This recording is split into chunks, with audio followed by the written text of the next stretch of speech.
que es de utilidad sobre todo para nosotros, que es entender cómo funcionan los fármacos, cuándo se utilizan principalmente, ¿sí? Y tener en cuenta algunos conceptos de microbiología para saber el mecanismo de acción que tienen, ¿no? Entonces vamos a hablar primero sobre los principios de la terapia antimicrobiana, ¿no? Entonces, ahora cuando digo antimicrobiana, recuerden que los microorganismos van a ser de diferentes tipos, ¿no? O sea, van a ser los virus, las bacterias, los hongos y los parásitos. Aquí estamos hablando principalmente de las bacterias, ¿no? O sea, los antibacterianos. No vamos a hablar de los antivirales, de los antifúngicos ni de los antiparasitarios. Son temas un poco, cada uno es un tema distinto incluso. Entonces, eso en primer lugar. Entonces, en la terminología, ustedes van a ver que en algunos casos se utilizan como sinónimos, ¿no? El término antibiótico, ¿no? Antibiótico con antimicrobiano, ¿no? Vamos a quitar esto de acá, con antimicrobiano. Entonces, muchas veces los utilizan como sinónimos, pero recuerden que microbiano se refiere a los cuatro tipos de microorganismos, ¿no? Eh, en realidad, ese es el concepto, ¿no? Antibiótico va a cubrir los cuatro grupos de microorganismos. Así que si queremos ser más específicos, la sesión de hoy va a estar sobre todo orientada a hablar sobre los antibacterianos, los agentes antibacterianos. Entonces hay que recordar algunos conceptos importantes sobre las características de las bacterias. Muy bien. Entonces, las bacterias son microorganismos procariotas, ¿sí? Quiere decir son células muy antiguas. Em, Vamos a esquematizar una célula procariota, por ejemplo, ¿no? A diferencia de las células de nosotros, ¿no? Estas células suelen tener una pared celular, ¿no? Que es aparte de la membrana celular, tienen una pared celular compuesta principalmente por unos elementos llamados péptido, bueno, por un elemento llamado peptidoglucano, ¿no? Peptidoglucano, que en realidad es como una aglomeración de dos macromoléculas que son la N-acetilglucosamina y el N-acetilmurámico. Es muy importante para su protección, ¿no? Para la protección de las bacterias. La mayoría las tiene, existen bacterias sin pared celular, ¿no? Eso sí, como el género Mycoplasma, por ejemplo, pero en líneas generales la mayoría de bacterias las tiene. Entonces, ¿por qué lo explico? Porque es importante, ya que nuestras células no tienen peptidoglucano ni pared celular. Si nosotros atacamos este elemento de la bacteria, con algún fármaco, quiere decir que no vamos a atacar a las células de nuestro cuerpo, sino solo a las bacterias. Entonces, hay un grupo de fármacos que se encargan de atacar a la pared celular, ¿no? Sobre todo inhibiendo la síntesis de peptidoglucano. Vamos a ver que no tienen organelas, no tienen sistema de endomembranas, más bien lo que sí tienen son ribosomas, ¿no? Pero no son los mismos ribosomas que tienen nuestras células eucariotas, sino son ribosomas de tipo 70S, ¿no? Unidades de sedimentación. Recuerden que los ribosomas que parecen un 8 es porque tienen una subunidad pequeña o subunidad menor, que en las bacterias es 30S, y una subunidad mayor, que en las bacterias es 50S. Los ribosomas son importantes porque van a servir para la síntesis proteica, ¿no? La síntesis de proteínas que son importantes para la función de la bacteria. Entonces, si bloqueamos la síntesis proteica, ¿no? Neutralizando la acción de los ribosomas, ya sea en la subunidad 30S o 50S, también vamos a detener su acción, ¿no? Entonces va a haber fármacos que actúan a nivel de los ribosomas, por ejemplo. Y finalmente, el material genético que está suelto en el citoplasma, no, no hay núcleo.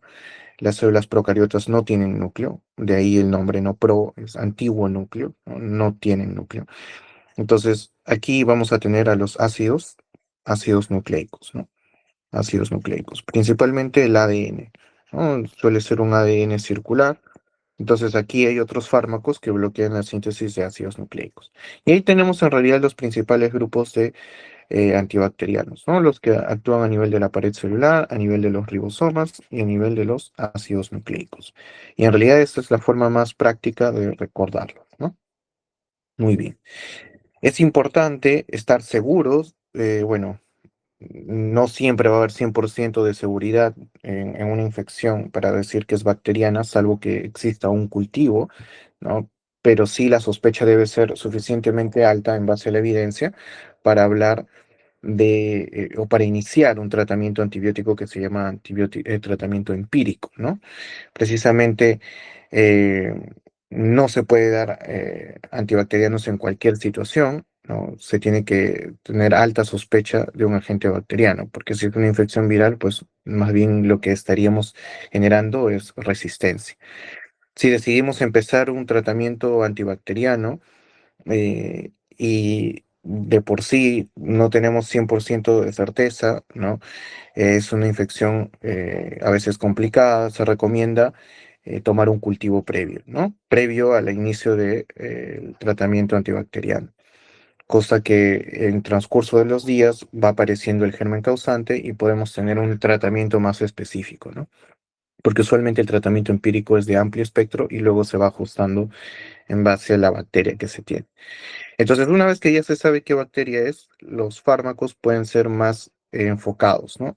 Entonces, ahí es donde hablamos del espectro de los antibacterianos, ¿no? Espectro, cuando digo espectro, me refiero a la cantidad de microorganismos que cubren, ¿no? La cantidad de bacterias. Amplio espectro son los antibacterianos que cubren o atacan a muchas bacterias. Y espectro estrecho espectro o espectro reducido es porque tienen un menor número de agentes bacterianos que atacan. Lo ideal es que siempre se ajuste, o sea el espectro lo más reducido posible para así evitar la resistencia a los fármacos antibacterianos. Entonces, no vamos a profundizar mucho en cuanto a la microbiología, pero para más o menos tener una idea de cómo están clasificadas las bacterias, ¿sí? Podemos guiarnos de una tinción que se llama la tinción de Gram. La tinción de Gram nos ayuda a clasificar las bacterias en base a la cantidad de peptidoglucano que tienen, ¿no? Las que suelen captar más la tinción de Gram, ¿no? El violeta de genciana, se tiñen de color, como su nombre lo dice, violeta o azulado. Entonces esos son los Gram positivos. Y por la forma, las bacterias generalmente, ¿no? Las formas más frecuentes son cocos y bacilos, ¿no? Entonces, por ejemplo, aquí estoy esquematizando cocos, gram positivos, y bacilos, gram positivos.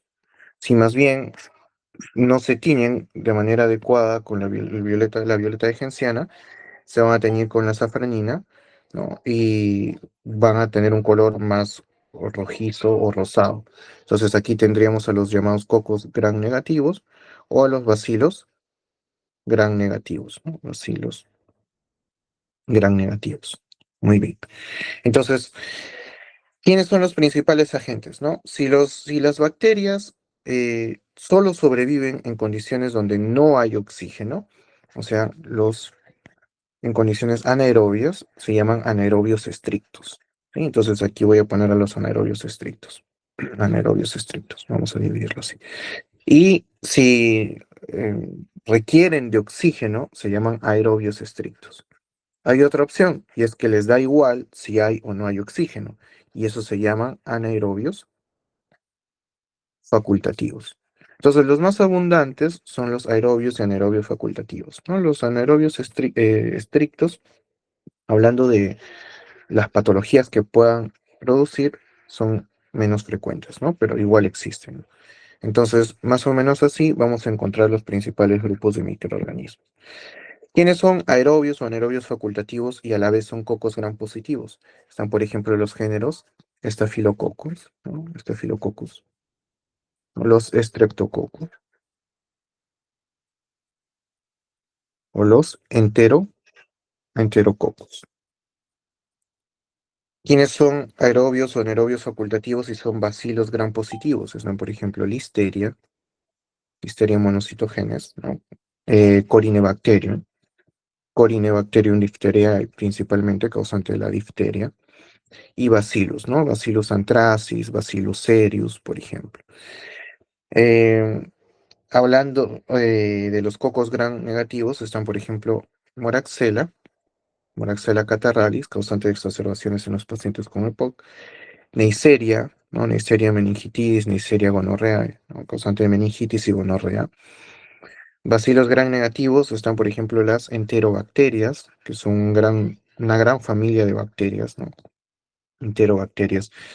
Están ahí, por ejemplo, ¿no? Género Echerichia, ¿no? Vamos a poner aquí, Echerichia, ¿no? Salmonella, Shigella, Yersinia, Citrobacter, Proteus, Serratia, Enterobacter, ¿no? Distintos tipos de enterobacterias. Pero la principal sería Echerichia, ¿no? Hay otras bacterias, ¿no? En realidad este es el grupo más amplio. Vamos a encontrar Bordetella, por ejemplo, Bartonella, Francisella, Legionella, Brucella, ¿no? Puede ser el Vibrio, causante del cólera, Campylobacter, Arcobacter, Helicobacter, ¿no? Pseudomonas, muy importante, ¿no? Gérmenes más resistentes, por ejemplo, Acinetobacter o Stenotrofomonas, ¿no? Entonces, que son los bacilos gram negativos no fermentadores. Aquí están la mayor cantidad de bacterias, ¿no? De géneros, ¿no? La mayor diversidad, mejor dicho, mayor diversidad. Entre los anaerobios estrictos, ¿no? Por ejemplo, aquí estaría Propionibacterium acnes, relacionado con la aparición del acné vulgar. De ahí que en algunos casos de acné moderado a severo se puedan utilizar las tetraciclinas, por ejemplo, que son fármacos antibacterianos, ¿no? Para eliminar este patógeno, ¿no? Y así mejorar las lesiones del acné, que son los comedones. Bacilos gram positivos, por ejemplo, está Clostridium.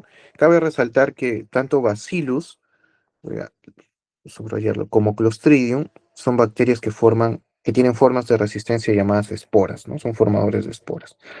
Cocos gram negativos de importancia médica, no hay muchos en realidad, solo es el género Veillonella, pero su importancia médica no es tanta, ¿no?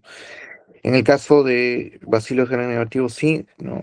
Fusobacterium, por ejemplo, ¿no? Fusobacterium. Muy bien. Y además de estas bacterias, ¿no? Solo para terminar con esta parte introductoria de microbiología, eh, hay bacterias que son consideradas especiales, ¿no? Porque no se tiñen de manera adecuada con la tinción de Gram. Entonces vamos a ponerlas como cuatro apartados especiales, ¿no? Especiales. Entonces, vamos a poner acá, uno va a ser, ¿no? Las espiroquetas, ¿sí? Espiroquetas, que aquí hay tres géneros de importancia, ¿no? Espiroquetas tienen esta forma espiralada y van a ser, por ejemplo, treponema, Borrelia, ¿no? Treponema causante de la sífilis, Treponema pallidum. Borrelia, que no tenemos en nuestro país, es la causante de la enfermedad de Lyme, que afecta principalmente el hemisferio norte.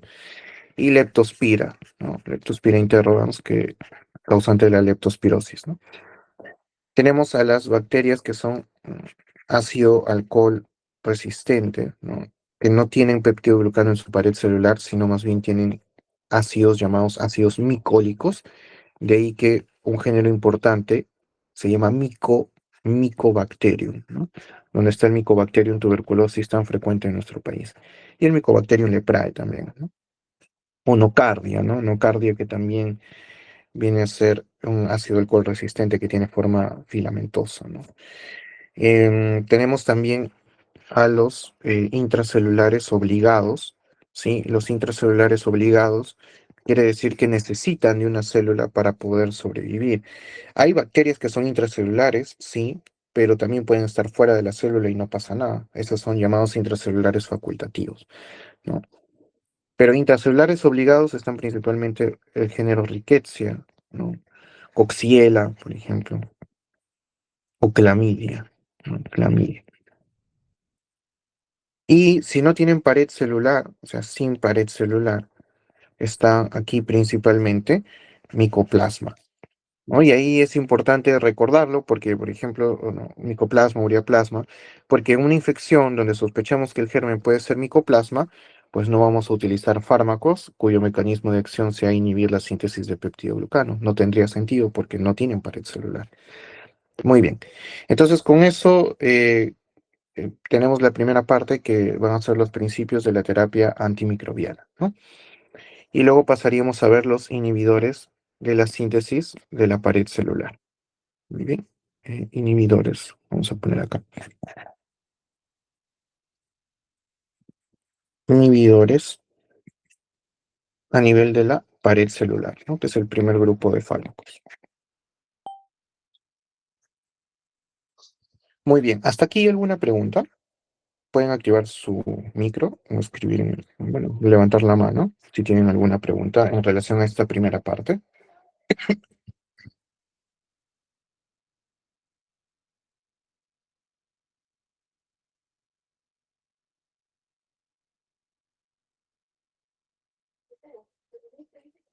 Escribir en el chat si hubiera alguna duda.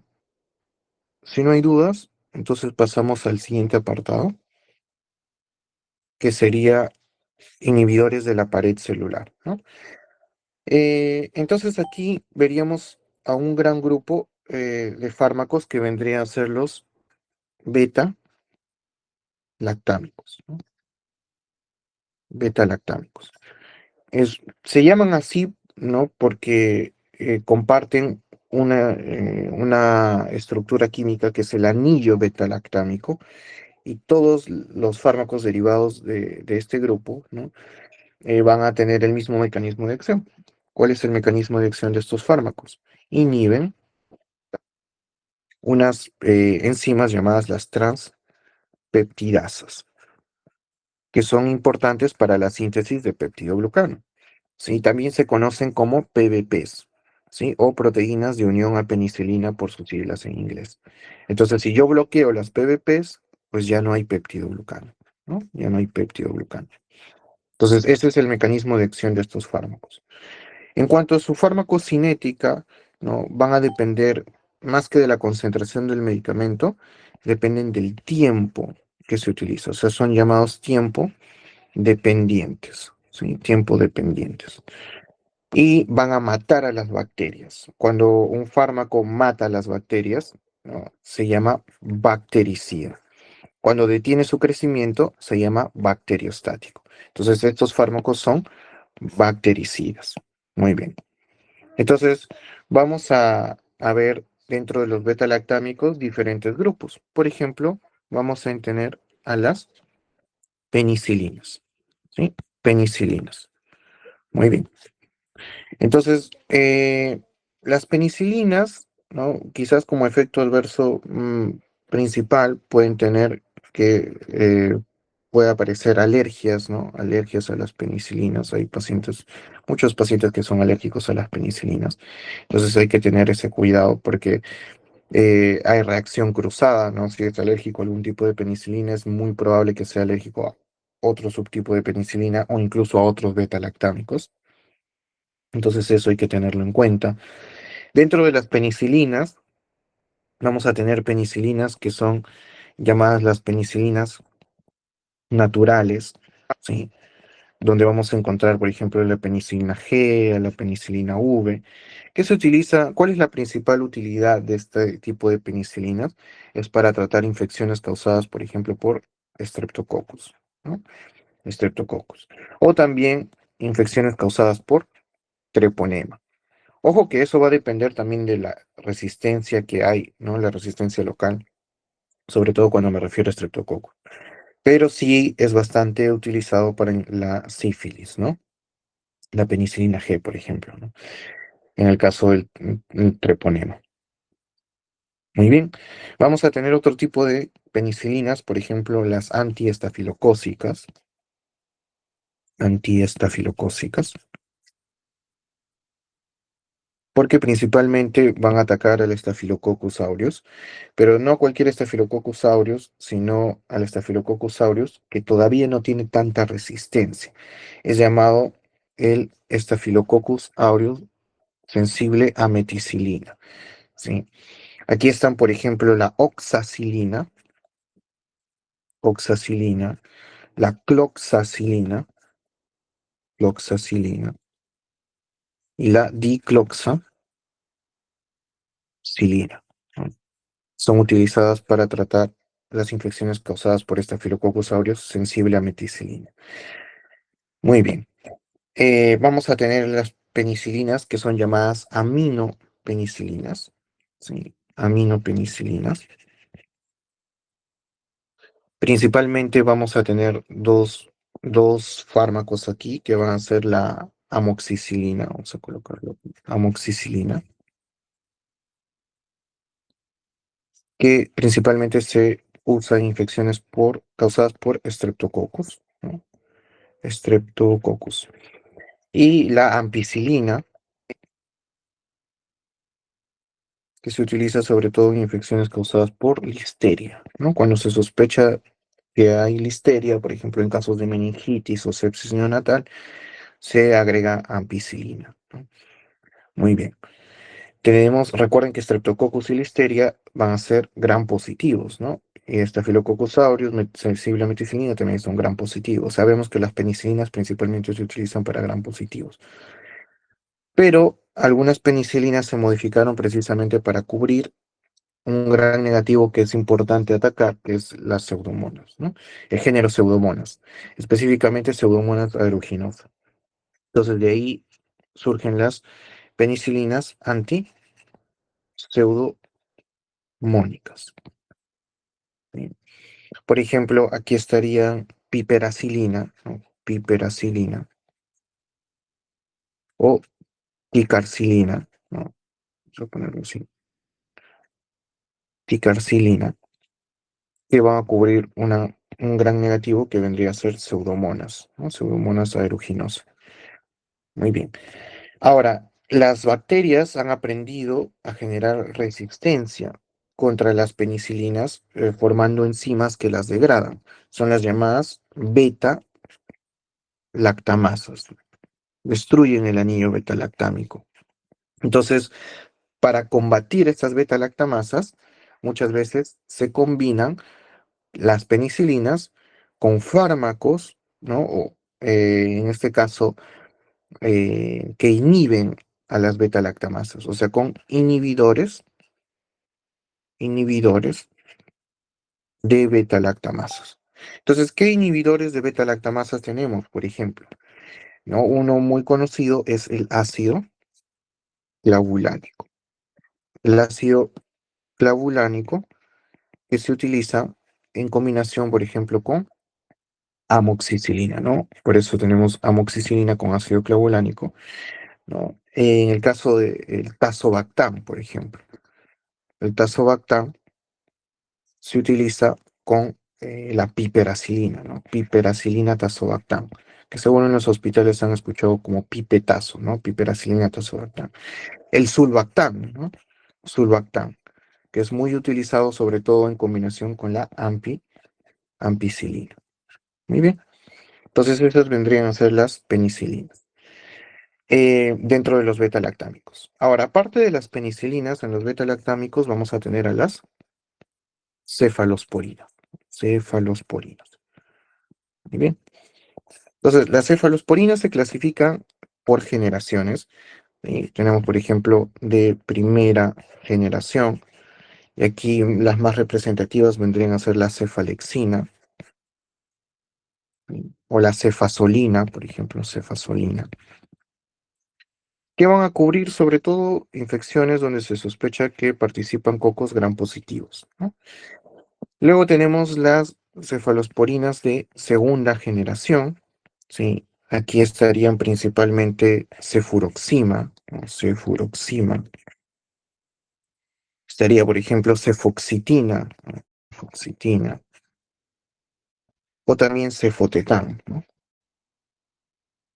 Miren, que van a cubrir ahora un poco más, no solo los cocos gram positivos, sino también cocos gram negativos e incluso algunos anaerobios, ¿no? Muy bien. Entonces las generaciones van ampliando el espectro, ¿no? Luego tenemos de tercera generación. Y aquí, por ejemplo, estaría ceftriaxona, ¿no? Ceftriaxona o cefotaxima, ¿no? Cefotaxima. Ceftazidima también, ¿no? Ceftazidima. Ceftriaxona, muy utilizado para cubrir sobre todo enterobacterias, que son bacilos gram negativos, como habíamos mencionado. En el caso de ceftazidima, por ejemplo, se utiliza mucho en infecciones por pseudomonas, ¿no? Ceftazidima. Incluso cuando son resistentes, ¿no? Eh, en el caso de de cuarta generación, seguiría, ¿no? La cuarta generación estaría cefepime, que sobre todo va a cubrir gran negativos muy resistentes, ¿no? Con mucha resistencia. Sobre todo también pseudomonas, ¿no? Pseudomonas. Se ha llegado incluso hasta una quinta generación, ¿sí? Donde aquí tendríamos a ceftarolina, ¿no? Que es una alternativa a infecciones causadas por Staphylococcus aureus resistente a meticilina, ¿no? MARS. No es la primera opción, pero es una alternativa, ¿no? La primera opción, vamos a ver, es vancomicina, pero es una opción para el MARS. Efectos adversos que puedan tener alguno de estos fármacos, aparte de las reacciones alérgicas que mencionamos. Por ejemplo, la ceftriaxona hay que tener cuidado cuando se utiliza en neonatos, ¿sí? Está contraindicada porque puede causar, ¿no? Colestasis, ¿no? Colestasis, que es estasis del flujo biliar, ¿no? El cefotetán, por ejemplo, se ha asociado mucho al efecto llamado efecto disulfiram, ¿no? Que es como una descarga adrenérgica cuando el fármaco se consume al mismo tiempo que el alcohol, ¿no? También se le llama efecto antabús o disulfiram.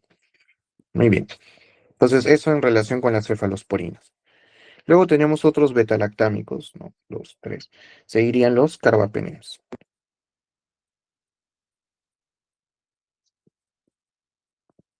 Entonces, en los carbapenems ya hay más cobertura frente a las bacterias gram negativas.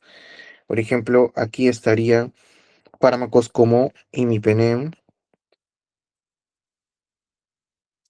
meropenem o ertapenem, por ejemplo. Hay que tener cuidado nada más que imipenem, en algunos casos, ¿no? Uno de los efectos adversos que puede tener es que puede producir convulsiones, ¿sí? De por sí, todos los carbapenems hay que tener cuidado con la función renal, porque pueden producir falla renal, ¿sí?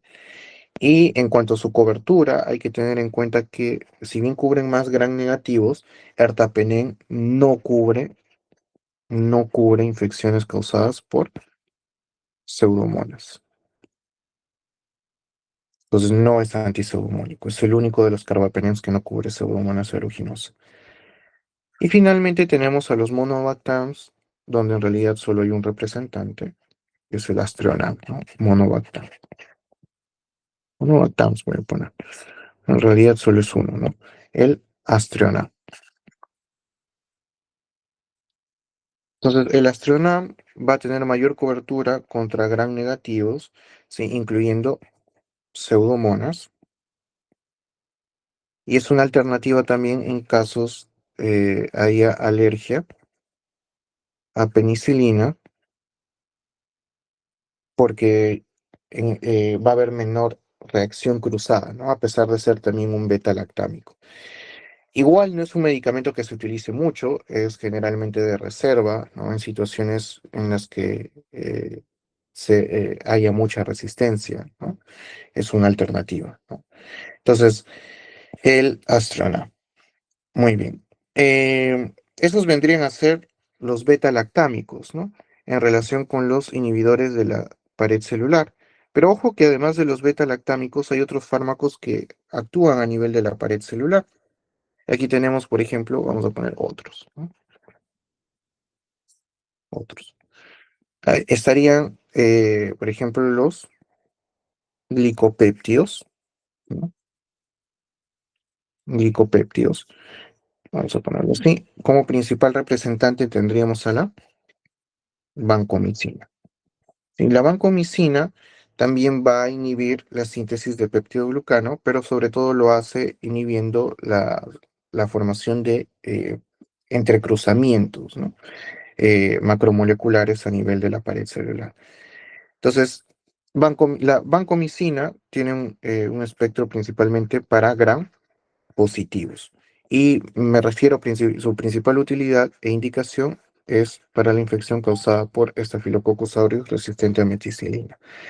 Hay que tener en cuenta su farmacocinética, si tiene poca absorción por vía oral, en realidad su uso es principalmente por vía integral. Hay que tener cuidado de no provocar una infusión rápida, porque la infusión rápida de vancomicina, voy a ponerlo así, la infusión rápida se ha asociado a un efecto adverso que se conoce como el síndrome del hombre rojo, ¿no? Entonces eso sucede cuando pasamos vancomicina muy rápido. Tener en cuenta que si bien no se suele, o sea, no tiene absorción por vía oral, sí tiene un uso por vía oral. Esa indicación por vía oral, vamos a ponerla, esa indicación que tiene por vía oral es ante una infección que es la colitis pseudomembranosa. La colitis pseudomembranosa, o también llamada diarrea por antibióticos, ¿no? Es causada por el sobrecrecimiento de una bacteria llamada Clostridium difficile, ¿no? Entonces, aquí lo que se busca no es que la vancomicina se absorba, sino que como no se absorbe, tiene un efecto local a nivel del tracto gastrointestinal y va a generar muerte de la bacteria, ¿sí? A nivel intraluminal, ¿no? Entonces, esa es su función. La vancomicina es, en ese sentido, bactericida. Sí, hay que tener en cuenta también otros efectos adversos que puede tener. Por ejemplo, ¿qué efectos adversos podría tener? Dentro de los más frecuentes está la nefrotoxicidad. Sí, la nefrotoxicidad. Entonces hay que tener cuidado con eso. ¿Qué otros fármacos eh, podemos encontrar, ¿no? Por ejemplo, la fosfomicina, ¿no? Fosfomicina. La fosfomicina también actúa a nivel de la pared celular, ¿no? Se utiliza generalmente en monodosis, ¿sí? Monodosis, y está indicada en infecciones del tracto urinario, ¿no? Otro fármaco que actúa aquí sería la cicloserina, ¿sí? Que va a ser segunda línea del tratamiento contra la tuberculosis, ¿no? Hay que tener cuidado porque puede producir neurotoxicidad, ¿no? Bueno, la fosfomicina generalmente da como efectos adversos, ¿no? Efectos adversos gastrointestinales, náuseas, vómitos, diarrea, estreñimiento, ¿no? Muy bien. Entonces, en general, tanto los beta-lactámicos como la vancomicina suelen ser seguros durante el embarazo, ¿no? Entonces, en relación con el embarazo, tienen un buen perfil de seguridad. Muy bien. Entonces, eso en relación con estos fármacos que inhiben la síntesis de la pared celular. Eh, Pasaríamos a ver, entonces, si hemos visto los que actúan a nivel de la pared celular, vamos a ver ahora los que actúan a nivel de la síntesis proteica. ¿Sí? Inhiben la pared celular. Aquí vamos a poner inhibidores de la síntesis proteica, ¿no? Síntesis proteica. O sea, actúan a nivel de los ribosomas. De manera fácil, podemos recordarlos si esquematizamos aquí, por ejemplo, un ribosoma, su subunidad menor o 30S y su subunidad mayor o 50S. Tenemos que los que actúan en la subunidad 30S son principalmente aminoglucósidos y tetraciclinas. Y los que actúan en la subunidad 50S podríamos decir que son el resto, ¿no? Entonces así es más fácil de recordar. Hay algunos que inhiben la síntesis proteica y que no actúan directamente en el ribosoma, ¿no? Son los llamados no ribosomales, pero inhiben la síntesis proteica. Por ejemplo, aquí tenemos fármacos tópicos como la mupirocina, ¿no? Mupirocina, ¿no? O el ácido fusídico, por ejemplo, ¿no? Ácido fusídico. Muy bien. Entonces, se utilizan principalmente de forma tópica. Vamos a ver algunos de estos fármacos. Empezamos con los aminoglucósidos. ¿Sí? Entonces, los aminoglucósidos van a tener como mecanismo de acción, acabamos de mencionar, que su mecanismo de acción es inhibir la subunidad 30S del ribosoma. Y son bactericidas, ¿no? Bactericidas, matan a las bacterias. ¿Sí? El espectro, generalmente, el espectro que tienen los aminoglucósidos va a cubrir a bacilos gram negativos, ¿no? Generalmente aerobios, ¿no? Incluyen a pseudomonas, de hecho, ¿no? Pseudomonas. Pero eso sí, los aminoglucósidos no tienen actividad, voy a ponerlo así, no tienen actividad contra anaerobios. Entonces eso hay que tenerlo en cuenta. Y hay una combinación interesante con los aminoglucósidos, y es que los aminoglucósidos tienen un efecto llamado efecto sinérgico cuando se utilizan en combinación con un beta-lactámico, ¿no? O sea, van a potenciar su acción con los beta-lactámicos. Tienen un efecto sinérgico potente. Muy bien. Entonces, ¿cuándo se usan principalmente, no? Generalmente en infecciones causadas por gram negativos, ¿no? Por ejemplo, sepsis con distintos focos, ¿no? Pero por gram negativos, ¿no? Gram negativos. Generalmente bacilos gram negativos. Así que voy a poner bacilos gram negativos. Muy bien. En cuanto a su farmacocinética, ¿sí? Suelen administrarse por vía parenteral, ya sea por vía intramuscular o endovenosa, ¿sí? Van a tener poca difusión hacia los tejidos y tienen un efecto que va a aparecer incluso después de su administración, que es el llamado efecto post-antibiótico, ¿no? Post-antibiótico, que eso es característico de los aminoglucósidos. Hay que tener cuidado con sus efectos adversos, ¿sí? Principalmente sus efectos adversos van a ser la nefrotoxicidad y la ototoxicidad, que puede ser tanto vestibular como coclear, ¿no? O sea, el equilibrio y la audición. Em, Hay que tener cuidado porque también pueden bloquear la unión neuromuscular, entonces están contraindicados en enfermedades como por ejemplo la miastenia gravis, ¿no? Algunos ejemplos de este grupo de fármacos estarían la amicacina, ¿no? Muy utilizada, ¿no? La gentamicina y, por ejemplo, la streptomicina. Entonces, amicacina, gentamicina generalmente son los más utilizados, ¿no? Y dijimos, en la subunidad 30S, ¿quién más actuaba? Están las tetraciclinas. Tetraciclinas. Muy bien. Entonces, las tetraciclinas van a tener como mecanismo de acción, ya lo dijimos, inhibir la subunidad 30S. Pero a diferencia de los aminoglucósidos, estos no son bactericidas. Estos son bacteriostáticos. Bacteriostáticos. Muy bien. Entonces, algunos ejemplos de tetraciclinas con su mismo nombre. La tetraciclina es un fármaco, ¿no? Tetraciclina. ¿No? La doxiciclina, por ejemplo. O la minociclina también, ¿no? Minociclina. Entonces, ¿cuál es el espectro de bacterias que van a cubrir? Principalmente se utilizan en infecciones llamadas atípicas, ¿no? Atípicas. Por ejemplo, bacterias como clamidia, ¿no? Que es intracelular, ¿no? Micoplasma, que no tiene pared celular. Riquecias también intracelular obligado. Entonces, en ese tipo de infecciones suelen ser bastante utilizados, ¿no? Incluso en el tratamiento del acné, como mencionamos, ¿no? ¿No? Por ejemplo, un uso clínico puede ser el tratamiento del acné. En cuanto a su farmacocinética, tienen buena absorción por vía oral, se distribuyen bien en los tejidos, ¿no? Hay que tener en consideración sus efectos adversos. Sí.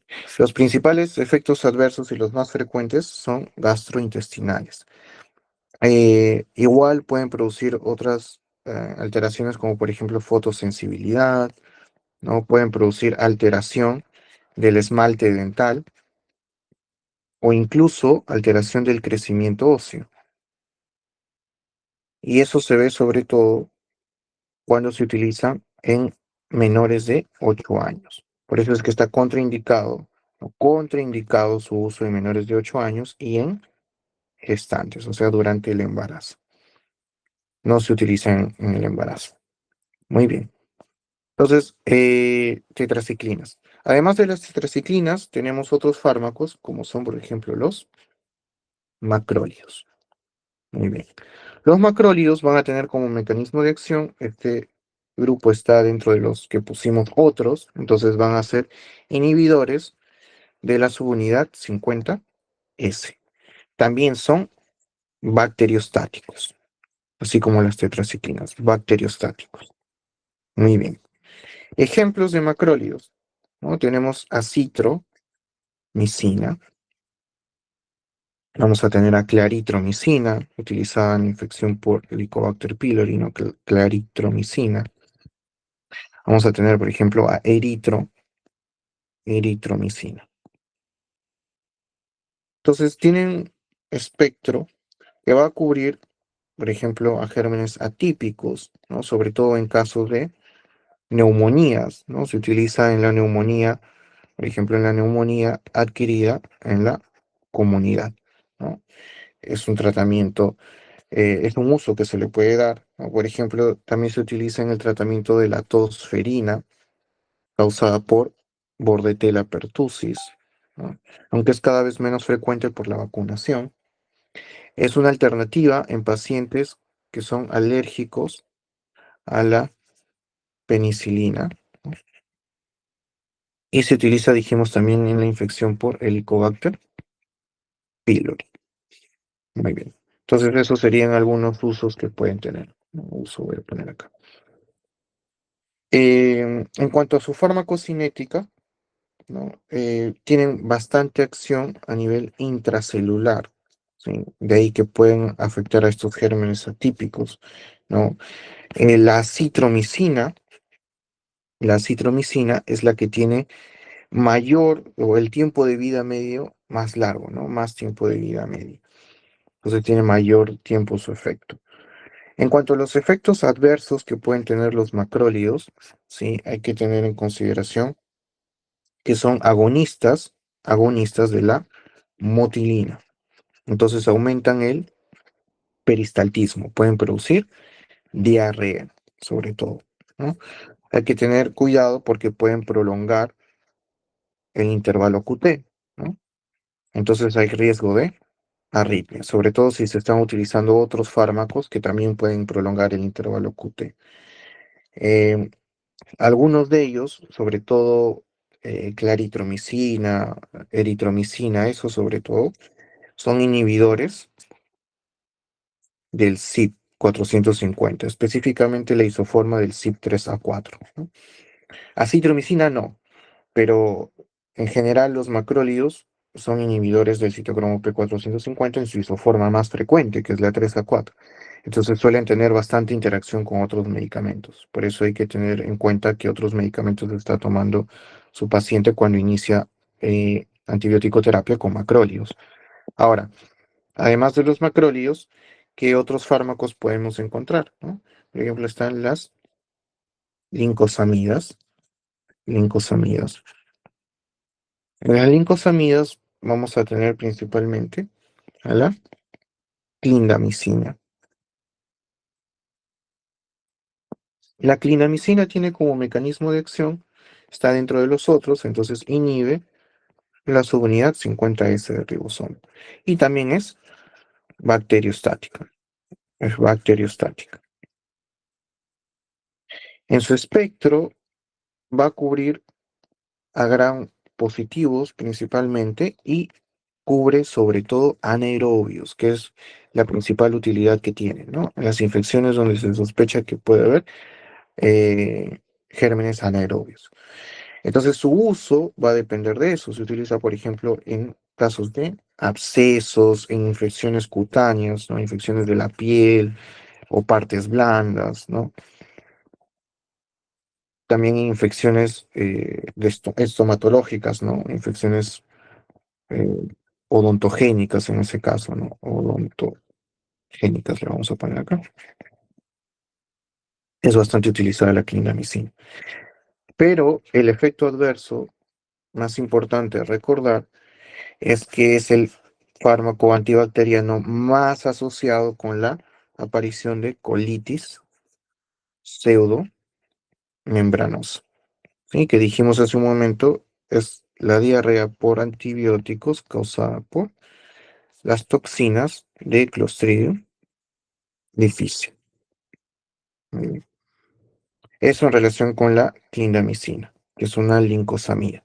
Tenemos también, hablando de la síntesis proteica, los fenicoles, ¿no? Fenicoles. En nuestro país, sobre todo en las zonas rurales, es donde más a veces vamos a encontrar el cloranfenicol, que en el primer mundo ya no se utiliza tanto porque se ha asociado con toxicidad hematológica, ¿no? Entonces, el cloranfenicol tiene como mecanismo de acción inhibir la subunidad 50S de ribosoma. Es bacteriostático, y es bacteriostático. En cuanto a su farmacocinética, sí, tiene buena absorción por vía oral, pero también se puede usar por vía parenteral. Tiene la ventaja de que atraviesa la barrera hematoencefálica. Entonces eso quiere decir que puede llegar al líquido cefalorraquídeo y es una alternativa, por ejemplo, en casos de meningitis, ¿no? Precisamente su uso es en casos de meningitis cuando no hay otros fármacos disponibles, ¿no? Es también segunda línea en el tratamiento de las infecciones por riquecias, ¿no? Recuerden que las riquecias se tratan principalmente, o el género Rickettsia se trata principalmente con las tetraciclinas, ¿no? Efectos adversos que puede tener el uso de cloranfenicol, recuerden la toxicidad hematológica. Principalmente lo que va a causar es anemia aplásica, que en nuestro país en realidad no se ve tanto, es sobre todo en la raza caucásica, ¿no? Y esta es la toxicidad hematológica que causa el uso de cloranfenicol, ¿no? También puede producir en algunos casos el llamado síndrome del niño gris, ¿no? O el uso prolongado de cloranfenicol también se ha asociado con la aparición de neuritis óptica, ¿no? Pero es sobre todo no toxicidad aguda, sino el uso prolongado, ¿no? Vamos a poner acá, uso prolongado. Muy bien. Entonces, eso vendría a ser en cuanto a sus efectos adversos. Muy bien. Tenemos también las streptograminas, hablando de la inhibición de la síntesis, ¿no? Streptograminas. Aquí también van a inhibir la síntesis bueno, a inhibir la subunidad 50S. Tenemos la combinación de quinupristina, dalfopristina, dalfopristina, ¿no? Muy bien. Entonces, como mecanismo de acción, va a tener la inhibición de la subunidad 50S y van a tener un efecto no bacteriostático, sino en este caso sí son bactericidas, ¿no? El espectro y el uso que van a tener, ¿no? Espectro y uso que van a tener en general es sobre todo en infecciones por cocos gram positivos resistentes como son del género Enterococcus, ¿no? Y específicamente la especie Faecio, ¿no? Ahí se utiliza, pero también pueden tener utilidad frente a infecciones por MRSA o Staphylococcus epidermidis que sea multiresistente, ¿no? Entonces, en esos casos sobre todo se utiliza, ¿no? Multiresistente. Muy bien. Otros fármacos, ¿no? Ya quizás de, en este caso, frente a gérmenes más resistentes estarían las oxazolidinonas,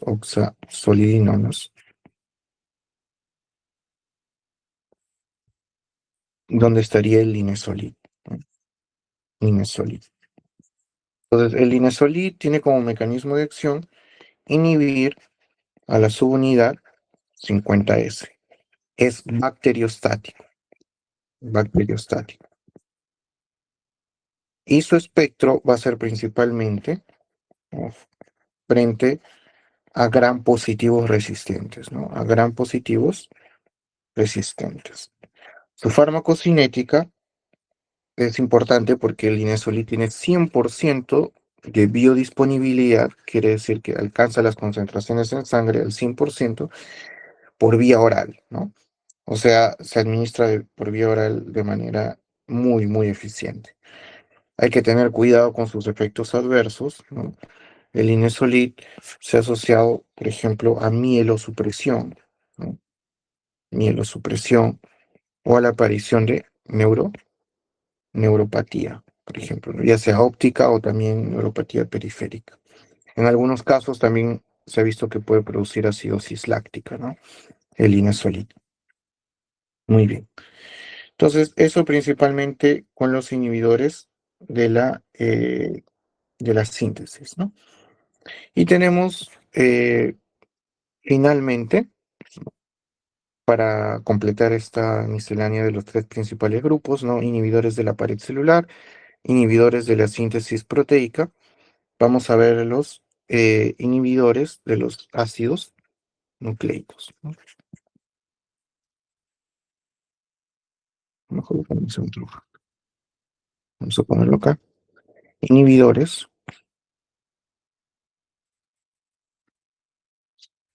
de los ácidos nucleicos, ¿no? Es otra región o, bueno, otra estructura que pueden afectar los fármacos en las bacterias, ¿no? Entonces, aquí tendríamos principalmente al grupo de las quinolonas, ¿no? Estarían las quinolonas.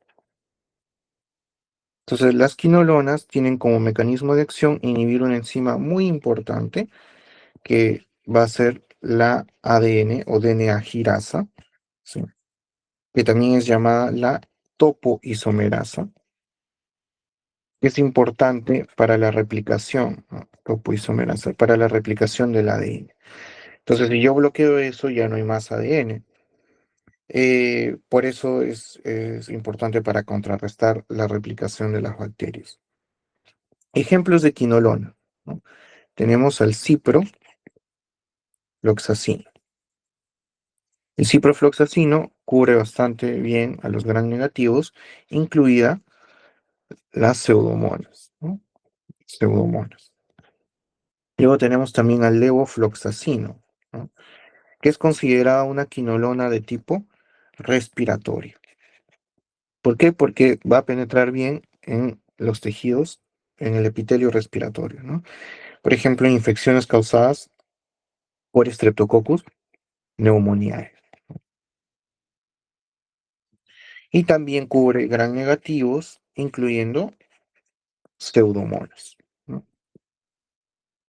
Luego vamos a tener a moxifloxacino, ¿no? Moxifloxacino también es considerada una quinolona respiratoria.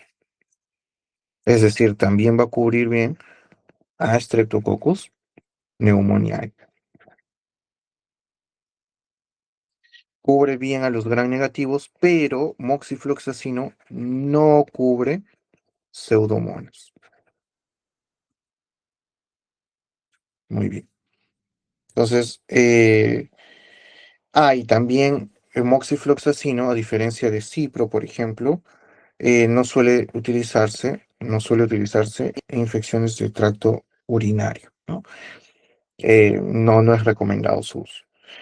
En cuanto a la farmacocinética, ¿no?, de las quinolonas, tienen buena absorción por vía oral, ¿no? Penetran bien en los tejidos, van a tener distintos usos, sobre todo en casos de neumonía, ¿sí? Por ejemplo, neumonía adquirida en la comunidad, se puede utilizar las quinolonas respiratorias, por ejemplo, levofloxacino o moxifloxacino, ¿no?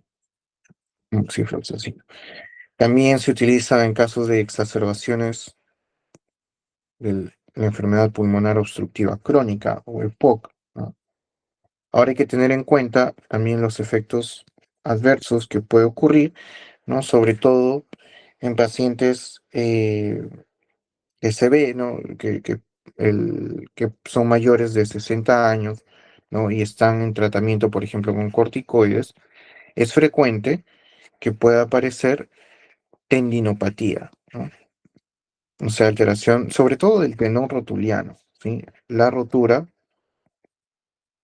del tendón de Aquiles, ¿no? Perdón, del tendón de Aquiles, no del tendón rotuliano, ¿no? El tendón de Aquiles, que recuerden es donde se están insertando, ¿no? Los gastrocnemius y el sóleo. Entonces, esa lesión se ha asociado cuando las quinolonas se utilizan, sobre todo en este grupo de pacientes, ¿no? Pacientes mayores de 60 años que están utilizando corticoides, es quienes más riesgo tienen de ruptura del tendón de Aquiles. En cuanto a otros efectos adversos que también pueden aparecer, por ejemplo, tienen más riesgo de convulsiones, también pueden prolongar el intervalo QT, entonces aumenta el riesgo de arritmias, ¿sí? Y están contraindicados en el embarazo. Y por último, un grupo no menos importante de los fármacos que actúan a nivel de los ácidos nucleicos estarían, por ejemplo, los antifolatos, ¿no? Los antifolatos. Entonces, aquí estaría en este caso, habría que recordar, ¿no? La síntesis del ácido fólico, ¿no? O mejor dicho, los folatos son importantes para la síntesis de purinas, ¿no? A partir de una macromolécula que es el PABA, ¿no? El PABA se transforma en dihidro, ¿no? Teroato, que luego se transforma en dihidrofolato, que luego se transforma en tetrahidrofolato, y recién ahí se originan las purinas, ¿no? Entonces, aquí hay dos enzimas que son muy importantes. Estarían, no, voy a colocarlo de morado, la dihidroteroato sintasa y la dihidrofolato reductasa.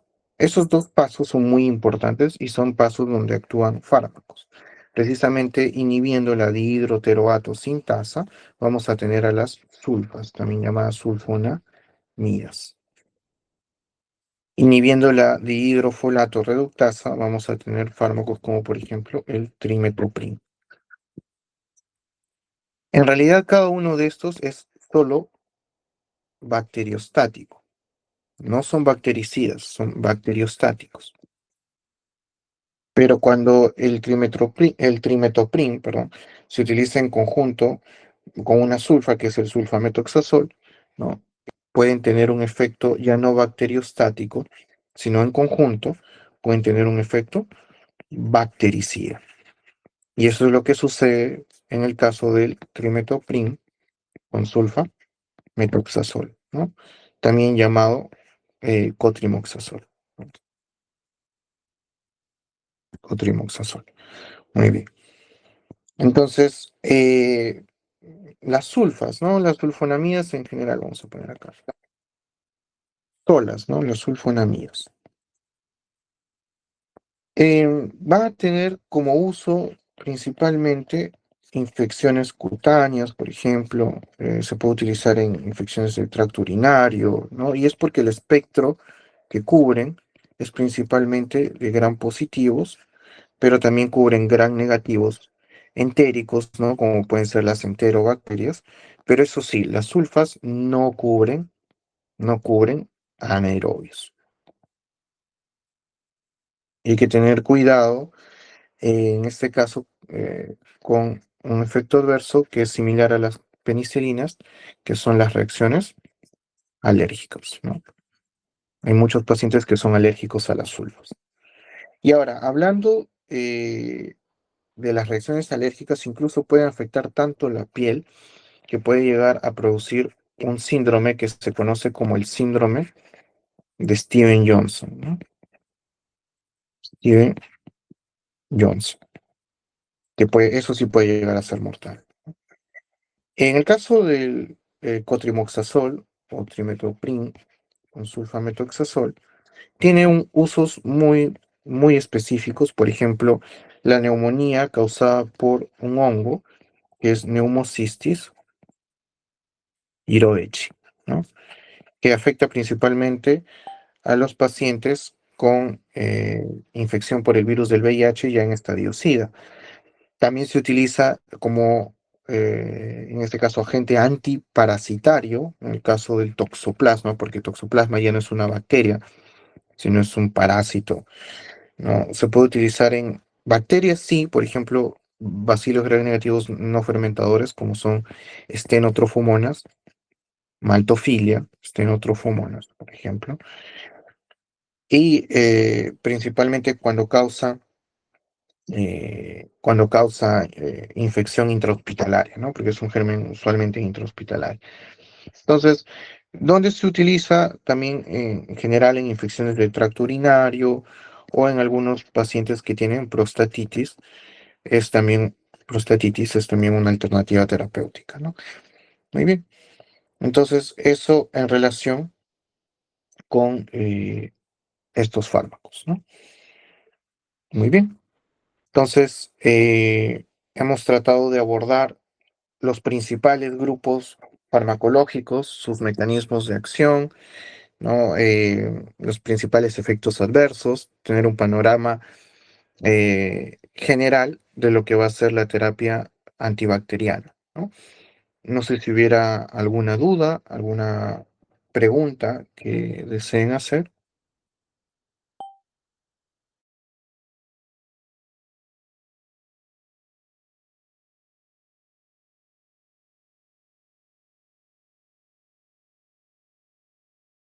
Acá veo, ¿qué fármaco es el que estaba asociado a la tendinopatía? Las quinolonas, ¿sí?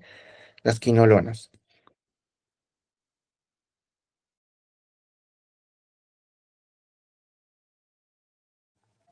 ¿Sí han levantado la mano? Sí, doctor. Doctor, bueno, buenas tardes nuevamente. Doctor, tenía una pequeña consulta, ¿no? Bueno, usted habló sobre la fosfomicina que se utiliza para hitos no complicadas, ¿no? También mencionó que este tipo de fármacos son en monodosis. Dentro de parámetros así generales, ¿cuál sería eh, la diferencia entre la nitrofurantoína que también se utiliza para hitos no complicados, doctor?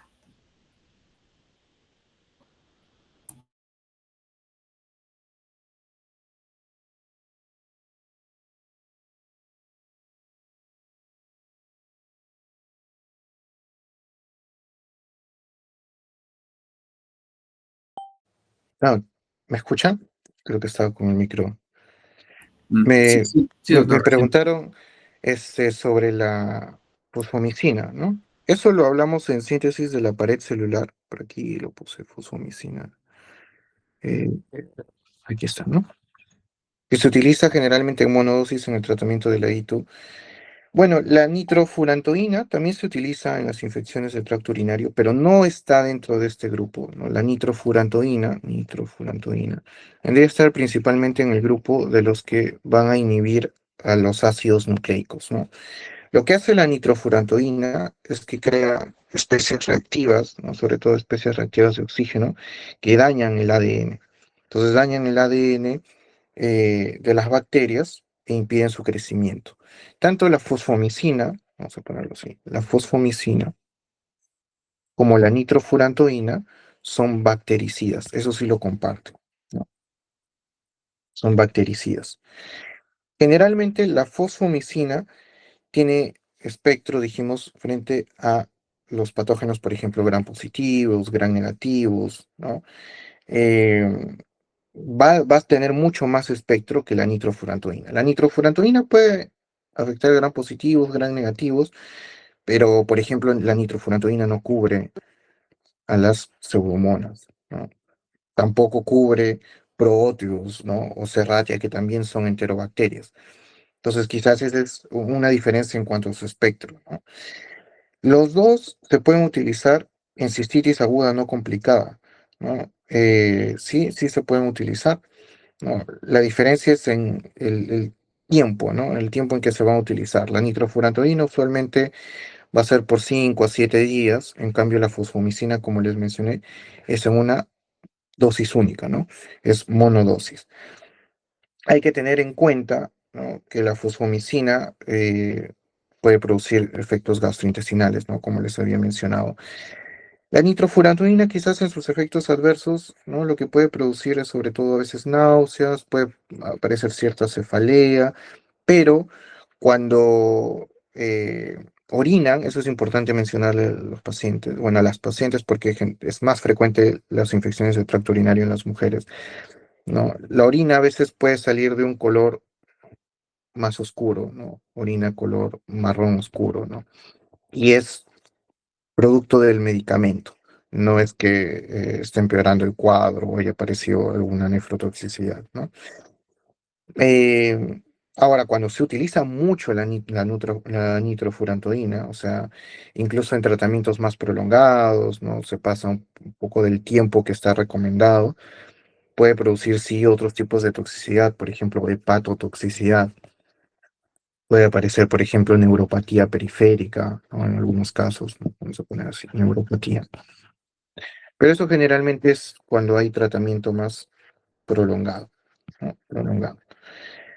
En general, ¿no? La nitrofurantoína y la fosfomicina, ambas se pueden utilizar en el embarazo, pero la nitrofurantoína, eso sí, la nitrofurantoína está contraindicada en el tercer trimestre de la gestación, ¿no?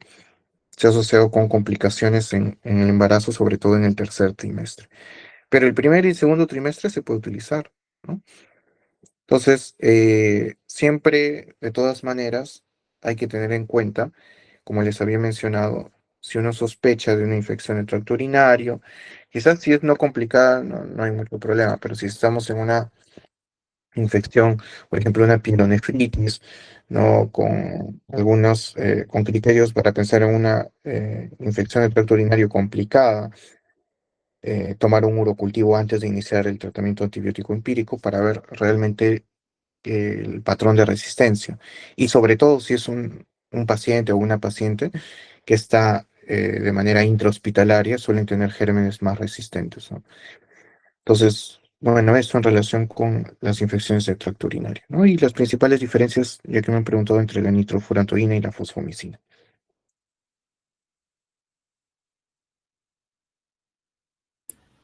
Sí, doctor, muchas gracias. Doctor, una pregunta más, por favor. Bueno, respecto a la antibiótico-terapia, bueno, se sabe que la mayoría de los antibióticos pues tienen un, por así decirlo, un efecto adverso a nivel de la flora intestinal, ¿no?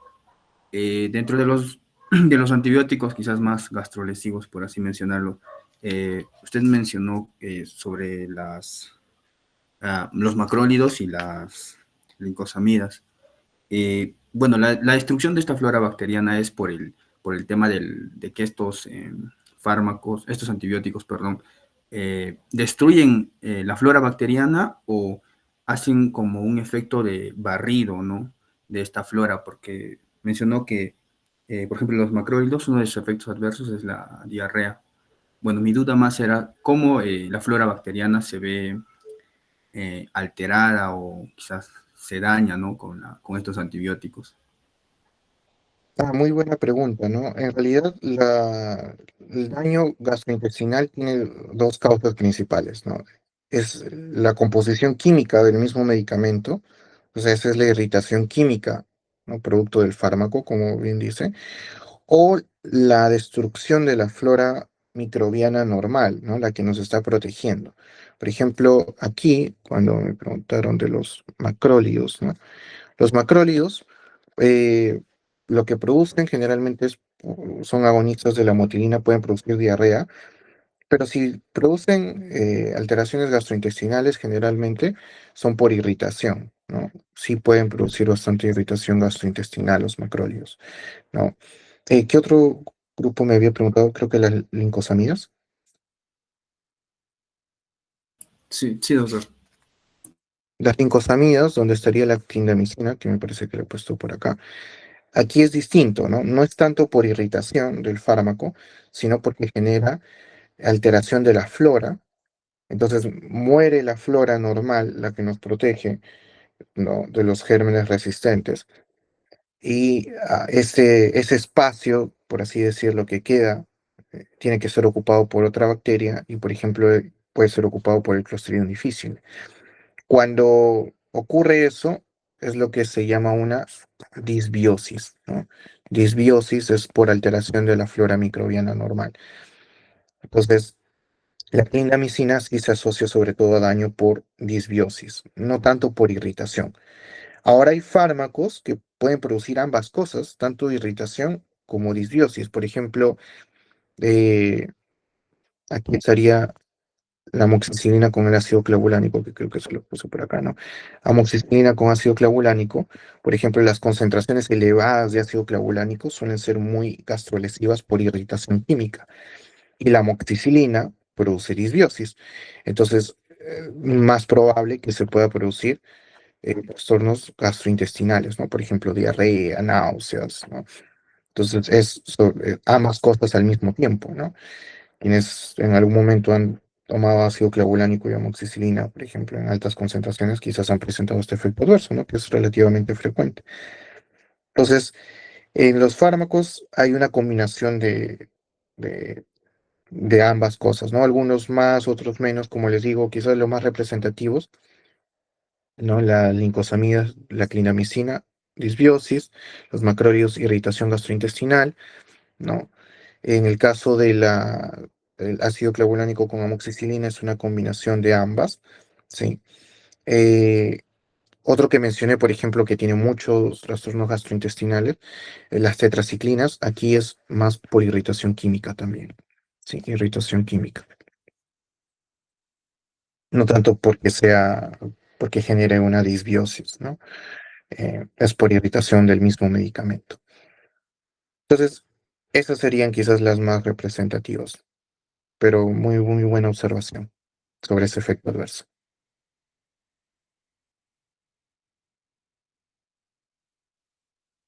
Bien, muchas gracias, doctor. Doctor, hay una pregunta en el chat, es del compañero Omar. Menciona, para el manejo de osteomielitis, ¿qué se recomendaría por la poca absorción que tiene el tejido óseo? Aquí dice para el manejo, ¿qué fármaco? Para el manejo de osteomielitis, ¿qué se recomendaría? Bueno, siempre que empiecen un tratamiento antibiótico empírico, la clave está, ¿no? Hay que asegurarnos que es la sospecha de una infección bacteriana, ¿no? Si estamos sospechando de una osteomielitis, usualmente el paciente tiene que estar con fiebre, con mucho dolor, ¿no? Y el germen más asociado es Staphylococcus aureus. Entonces tenemos que cubrir Staphylococcus aureus, ¿no? Dice por la poca absorción que tiene el tejido óseo. Sí, pero en realidad, por ejemplo, se puede cubrir, ¿no? Va a depender si, como les decía, la sospecha es intrahospitalaria o en la comunidad, ¿no? Si es intrahospitalaria, dentro del hospital es más frecuente la aparición de MARSA, ¿no? Que es el Staphylococcus aureus resistente a meticilina. En ese caso, ¿no? Lo que se podría utilizar es vancomicina, cuando la sospecha de MARSA es muy elevada.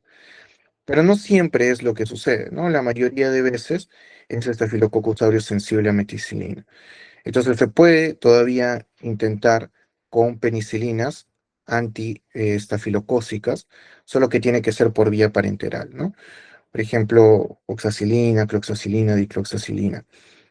Ahora recuerden que alternativas a los beta-lactámicos, ¿no? Pueden ser, por ejemplo, eh, dijimos en este caso los macrólidos, por ejemplo, son una alternativa frente a los beta-lactámicos, ¿no? Se pueden utilizar también las lincosamidas, ¿no? Como la clindamicina, sobre todo cuando pensamos que es un gran positivo y que también hay combinación con anaerobios, ¿no? Se puede utilizar también. Y también se puede utilizar por vía parenteral, ¿no? O sea, de manera de por vía endovenosa, por ejemplo, ¿no? Entonces, estas son alternativas. Si bien eh, es importante lo que menciona de la farmacocinética, y eso hay que tenerlo en cuenta, el primer momento es pensar en el germen, ¿no? ¿Cuál es el germen que nos está afectando? Y usualmente sí llegan al tejido óseo, porque para empezar, para que haya llegado al tejido óseo se ha tenido que diseminar usualmente por vía hematógena, ¿no? Entonces, ahí es donde se va a atacar al Staphylococcus aureus. Ujú.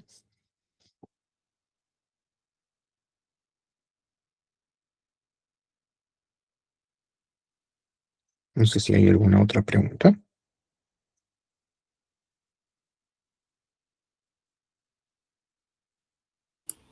Mm, Bien, doctor, creo que al parecer ya no hay más preguntas.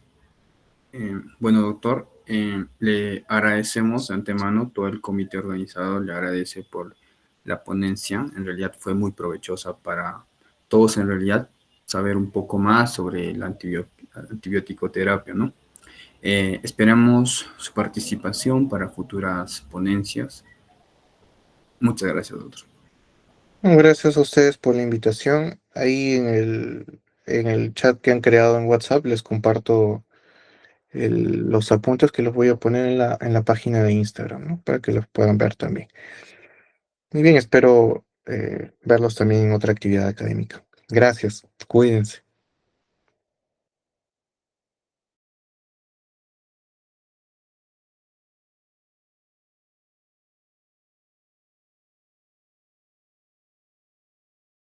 Bien, chicos, dentro de un momento vamos a compartir el post-test.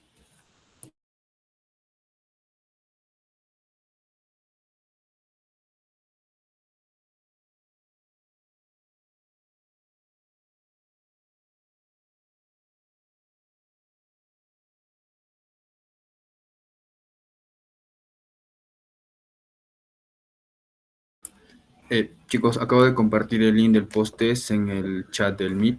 También de igual manera lo voy a hacer por el grupo de WhatsApp. Eso sería todo, chicos. Más bien, muchas gracias a todos ustedes por su participación.